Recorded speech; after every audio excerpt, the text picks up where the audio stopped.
Quo Vadis, Learning and Teaching. Welcome to this keynote presentation in the context of the European University Association Conference. I have been asked to, deal with three questions. A first question about, are our students ready for this blended learning COVID experience? The second one, what are the lessons learned because of the COVID crisis? And the third one, what about open educational resources? Well, when it comes to the first question, could our students really cope with the demands of teaching under the pandemic? Well, we have to be very realistic. Were our students in fact ready before the pandemic? Did they really meet our expectations in terms of communication, writing, reading, working together, the autonomy we expect from them?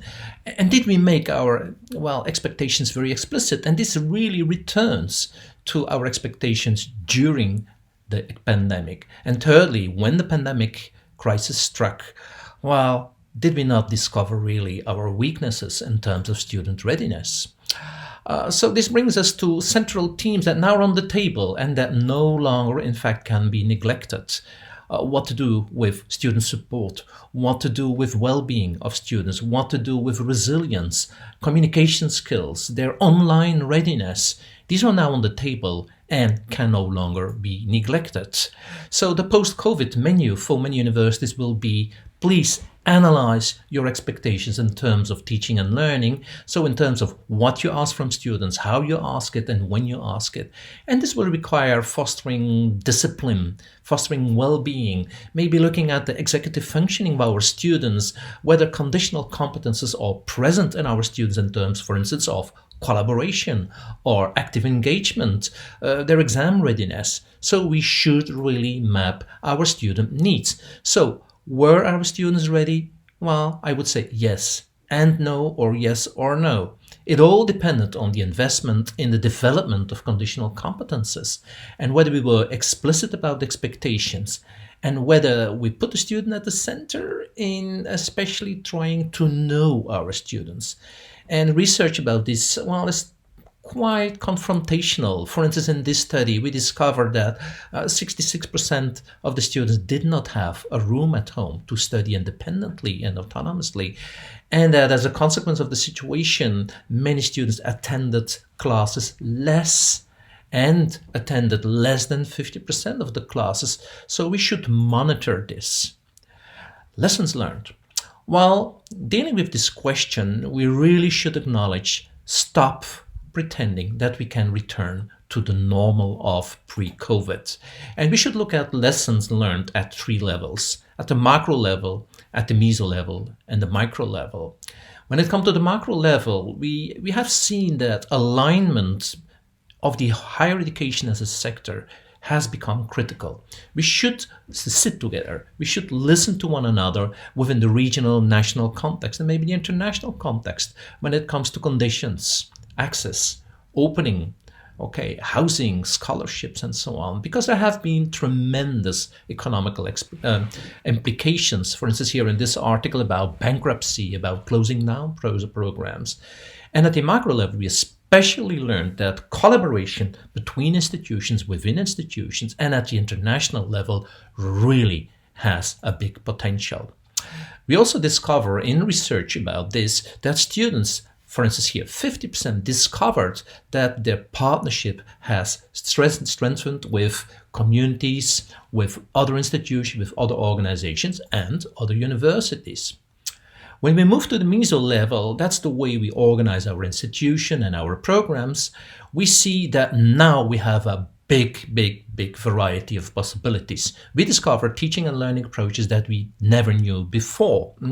And now we see an emphasis on program level discussions, university-wide discussions to develop resilient universities. But of course, this comes with considering institutional factors. For instance, in terms of the staff, now we really discovered, very strange, that also our staff, they have well-being limitations. They have critical measures for burnout. And we see lots of individual differences in our staff, especially when it comes to the care responsibilities they have at home. And I'm not only talking about children, but also taking care of parents, of other people. And this is really has become clear in many of the research currently available. Of course, at the meso level, we've seen these tremendous growth in new ways of dealing with teaching and learning approaches. And for instance, in this study, we see that the flexibility in the adoption of all these approaches has tremendously increased. For instance, you see this in the Americas, in the Asia Pacific, and in Europe, and to a lesser extent in African universities. But everywhere you see that it has been affected, that we adopted new approaches, and that, of course, now and then, well, you did not suspend the approaches, but you replace them with new ones. And this is something we can take with us to the next level. So new examples have come up. For instance, new ways of tutoring, new ways of assessing, a new adoption of pedagogies and practices that were not there before. So this could be a good base for this other meso level lesson learned. This is, we need from now on structural investment in professional development. And you see in the literature quite many examples of ways how lessons learned have been consolidated, have been translated into professional development offers that are structural and often geared to specific needs of specific groups of staff. The time for faculty leadership training, for training in general, is really there. You also see that internationalization, well, it was feared that it would disappear. What we discover in research is that there has been the development of a long list of alternative approaches to physical student mobility. And you see that here in more than 60%, there is an increase in virtual mobility next to alternatives for the traditional physical mobility of students and staff. When we look at the micro level, of course, well, the biggest change is that now a teacher at university is considered as a professional. Teaching has become a real professional activity that is considered as important, that is considered to be based on competences and should be trained.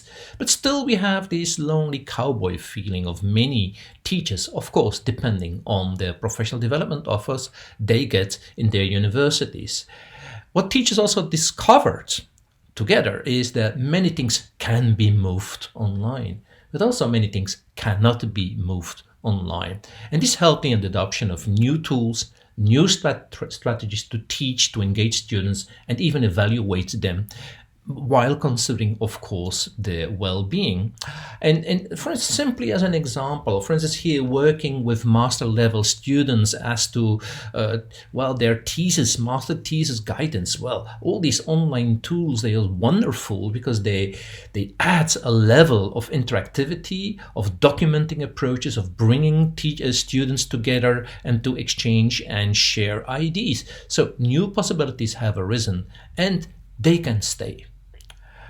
The big lesson learned is that we should in fact improve our crisis management readiness. And in a way, universities are not very different there from, for instance, hospitals.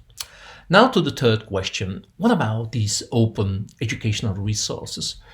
Well, very recent research really shows that there is a big potential there, and that especially during the COVID crisis, many institutions and individual students really did benefit from the provision of open educational resources. But it's still a question mark, because simply think about your own situation. You yourself in your class or in your program or university, how many of you did actually use open educational resources? How many of you moved your own available resources online for others? Well, maybe we should answer the question in two ways. First of all, we should look at resources in terms of the tools and in terms of the content. Well, when it comes to tools, we have seen a tremendous adoption of open educational resources, rapid adoption and distribution, but with many, many questions about costs. When it comes to content, well, you see, there was hardly a focus. People keep sticking to their old content. and they still consider their own course being better than what is available. What you see, therefore, that in terms of content, open education resources still need some further advances, some developments. And you see here some articles that really focus on this. We should really move to co-creation, to shared production, to do something about the dissemination, because we also discovered that many teachers in fact don't know about open educational resources. And I think here the role of university collaborations, for instance for the EUA, S Group, U4, that's quite essential. And the next one, also the role of the local libraries in your universities. They can become the guides, in fact the people introducing teaching staff to these open educational resource repositories. And then of course the setting up of co-creation projects. Thank you. This was my input for the conference. I look forward to the discussion.